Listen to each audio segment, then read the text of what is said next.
नमस्कार विद्यार्थी मित्रांनो, नोकरी ए टू झेड या आपल्या यूट्यूब चॅनलवर आपलं स्वागत आहे. तर CISF म्हणजे सेंट्रल इंडस्ट्रियल सिक्युरिटी फोर्स हे प्रोटेक्ट करतात गव्हर्नमेंट आणि प्रायव्हेट एजन्सीसाठी थर्मल पॉवर प्लांट आणि तसेच VIP सिक्युरिटीसाठी ही सिक्युरिटी प्रोव्हाइड करतात. तर यामध्ये मित्रांनो विविध पदांच्या भरती आलेल्या आहेत. या फक्त मेल कॅन्डिडेट्ससाठी आहे. तर शैक्षणिक पात्रता, वयोमर्यादा, पे स्केल, एक्झाम फीज आणि लास्ट डेट टू अप्लाय आणि अप्लाय कुठे करायचं आहे आपण या व्हिडिओच्या माध्यमातून बघणार आहोत. तर यासाठी तुम्ही 10वी पास पाहिजे आणि यामध्ये दोन प्रकारच्या पोस्ट निघल्या आहे. एक आहे कॉन्स्टेबल कम ड्रायव्हर आणि दुसरे आहे कॉन्स्टेबल कम ड्रायव्हर पंप ऑपरेटर. तर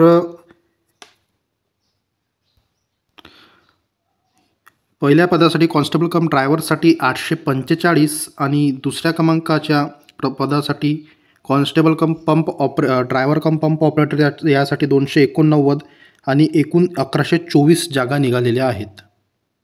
आणि नोकरीची ठिकाणे संपूर्ण भारतात राहू शकते. आणि कॅटेगरीनुसार किती वॅकन्सी आहे हे तुम्ही या PDF मार्फत बघू शकता. मी याची लिंक डिस्क्रिप्शनमध्ये सुद्धा दिलेली आहे. एज्युकेशनल क्वालिफिकेशन रिक्वायरमेंट म्हणजे शैक्षणिक पात्रता जर बघायला गेलं तर यामध्ये 10वी पास आणि हेवी मोटर व्हेकल्स किंवा ट्रान्सपोर्ट व्हेकल म्हणजे हेवी मोटर व्हेकल्स ज्यामध्ये आपण ट्रॅक्टर्स, कार्स, ट्रक्स आणि टिपर्स किंवा ट्रान्सपोर्ट व्हेकल एक्झाम्पल टॅक्सी, बस, व्हॅन यापैकी कोणती एक पाहिजे. आणि फिजिकल स्टँडर्ड म्हणजेच शारीरिक पात्रता तर जनरल, SC, OBC कॅटेगरीसाठी हाईट उंची ही 167 सेंटीमीटर 167 सेंटीमीटर म्हणजेच जवळपास 5 फूट 4 इंच ही हाईट पाहिजे. आणि चेस्ट छाती 80 सेंटीमीटर आणि फुगून 5 सेंटीमीटर जास्त पाहिजे. तसेच ST कॅटेगरीसाठी हाईट 160 सेंटीमीटर म्हणजे 5 फूट 2 इंच आणि चेस्ट 76 सेंटीमीटर व फुगून 5 सेंटीमीटर पाहिजे. तुम्हाला कमीत कमी 3 वर्षाच्या हेवी मोटर व्हेकल्स किंवा ट्रान्सपोर्ट व्हेकल किंवा लाईट मोटर व्हेकल्सच्या म्हणजेच अवजड वाहन, परिवहन वाहन आणि हलके वाहन याचा 3 वर्षाचा अनुभव असायला हवा. त्याचं सर्टिफिकेट तुम्हाला पाहिजे. आणि तुमची वयोमर्यादा 21 ते 27 वर्षाच्या दरम्यान असावी. त्यात रिलॅक्सेशनसुद्धा मिळेल. SC STसाठी 5 वर्ष आणि OBC कॅन्डिडेटसाठी 3 वर्ष सूट देण्यात येईल. आणि पे स्केल्स म्हणजे पगार हा बेसिक सॅलरी तुमची 21,700 ते 69,100च्या दरम्यान राहील. आणि त्यामध्ये त्या वगळता व्हेरियस अलाउन्सेस म्हणजे वेगवेगळे अलाउन्स DA, HRA आणि TA इत्यादी सुद्धा मिळेल तुम्हाला. आणि अप्लाय करायची मित्रांनो लास्ट डेट ही 4/3/2025 आहे. 4 मार्च 2025.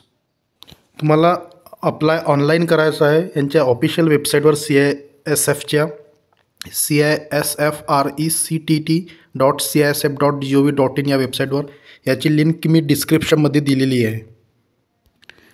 अप्लिकेशन फी ही जनरल आणि OBC कॅन्डिडेटसाठी 100 रुपये असेल तर SC आणि STसाठी निःशुल्क राहील. तर सिलेक्शन प्रोसेस म्हणजेच निवड प्रक्रिया कशा प्रकारे असेल ते आपण बघूया. सर्वात पहिले राहील फिजिकल इफिशियन्सी टेस्ट म्हणजे PET शारीरिक टेस्ट. त्यामध्ये तुम्हाला 800 मीटर रनिंग करावं लागेल 3 मिनिट 15 सेकंदच्या अंदर. नंतर लॉंग जंप मिनिमम 11 फूट डिस्टन्स कव्हर करावे लागेल. त्यामध्ये तुम्हाला मॅक्झिमम 3 चान्स मिळेल. नंतर हाय जंप मिनिमम 3 फूट 6 इंचेस हाईट कव्हर करावी लागेल. त्यामध्ये तुम्हाला मॅक्झिमम 3 चान्स मिळेल. नंतर फिजिकल टेस्ट होईल जे मी तुम्हाला आधी सांगितलं म्हणजेच हाईट आणि चेस्ट किती पाहिजे ते. नंतर जे क्वालिफाय झालेले विद्यार्थी आहेत त्यांचं डॉक्युमेंट व्हेरिफिकेशन होईल म्हणजेच एज्युकेशनल जसे education certificate, date of birth, caste certificate, driving licence certificate etcetera इत्यादी. आणि जे विद्यार्थी फिजिकल स्टँडर्ड टेस्ट आणि डॉक्युमेंट व्हेरिफिकेशन यामध्ये जे पात्र उमेदवार आहेत त्यांना ट्रेड टेस्ट द्यावी लागेल म्हणजेच ड्रायव्हिंगची टेस्ट यामध्ये लाईट व्हेकल्स म्हणजेच हलके वाहन 50 गुण असतील, त्यापैकी तुम्हाला कमीत कमी 25 मार्क्स हवे आहे पास व्हासाठी. नंतर हेवी वाहन अवजड वाहन यामध्ये तुम्हाला क्वालिफाय व्हासाठी कमीत कमी 25 मार्क लागतील. आणि प्रॅक्टिकल नॉलेज म्हणजे त्या वाहनाबद्दल प्रॅक्टिकल नॉलेज असणे आवश्यक आहे, की छोटे मोठे तुम्ही काही मायनर प्रॉब्लेम आला तर तुम्ही तो सॉल्व करू शकाल की नाही.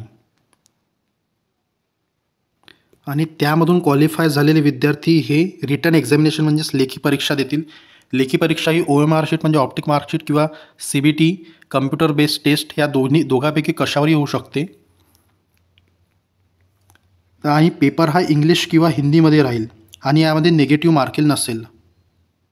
पेपर हा 100 मार्काचा असेल आणि 100 प्रश्न राहील आणि टाईम राहील 120 मिनिट. तुम्ही डिटेलमध्ये बघू शकता. इथे general knowledge, mathematics, analytical aptitude, observation test आणि बेसिक इंग्लिश आणि हिंदीचे नॉलेज असणे आवश्यक आहे. आणि पासिंग ही जनरल कॅटेगरीसाठी 35% असेल आणि SC ST आणि OBC साठी 33% राहील. आणि लास्ट स्टेप आहे मित्रांनो ही मेडिकल एक्झाम. यामध्ये तुमची मेडिकल एक्झाम येईल, नंतर तुम्ही जॉईनिंगसाठी पात्र राहाल क्वालिफाय झाल्यानंतर. तर मित्रांनो ही होती संपूर्ण माहिती. अशाच नवनवीन जॉब रिलेटेड अपडेट्ससाठी आपल्या चॅनल नोकरी A to Z ला सबस्क्राईब करा आणि शेअर करा. धन्यवाद.